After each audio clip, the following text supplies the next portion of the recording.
Il y a deux choses. La première chose, c'est ce record de licence pour les féminines. On est à plus 3% par rapport à l'année dernière, à la même période.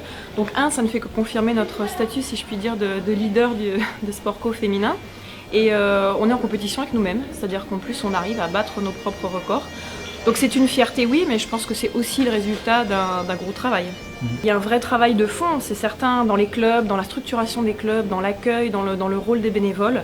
Ça, c'est une certitude, parce que pour augmenter, il faut d'abord fidéliser, c'est la première étape. Deuxièmement, il y a également aussi le fait qu'on est passé à la gratuité des licences pour les 7-11 ans. C'est une réalité, il faut le dire, ça encourage la prise de licence.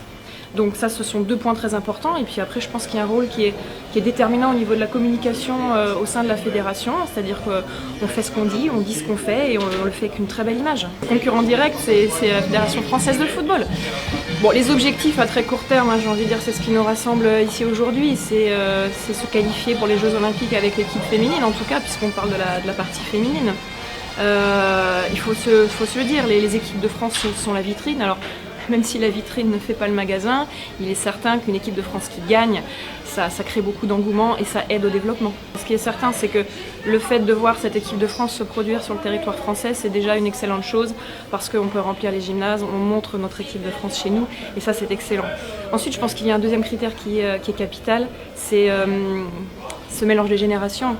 Quel plaisir de voir ce soir cette nouvelle génération, la relève, avec de très jeunes joueuses comme Olivia Ipupa, comme Marine Johannes, qui sont déjà omniprésentes par rapport à leur jeune âge.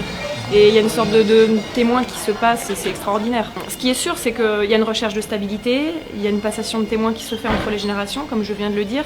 Donc on peut imaginer que le travail se fait actuellement, mais se prépare aussi pour l'avenir. Il est évident que les Jeux Olympiques, c'est une vitrine. Accéder à la phase finale et monter sur un podium, ça aura un impact direct qui, à mon avis, j'en suis sûre, pourrait même se mesurer dès le début de la saison, et du coup directement sur la Ligue féminine de basket avec l'Open.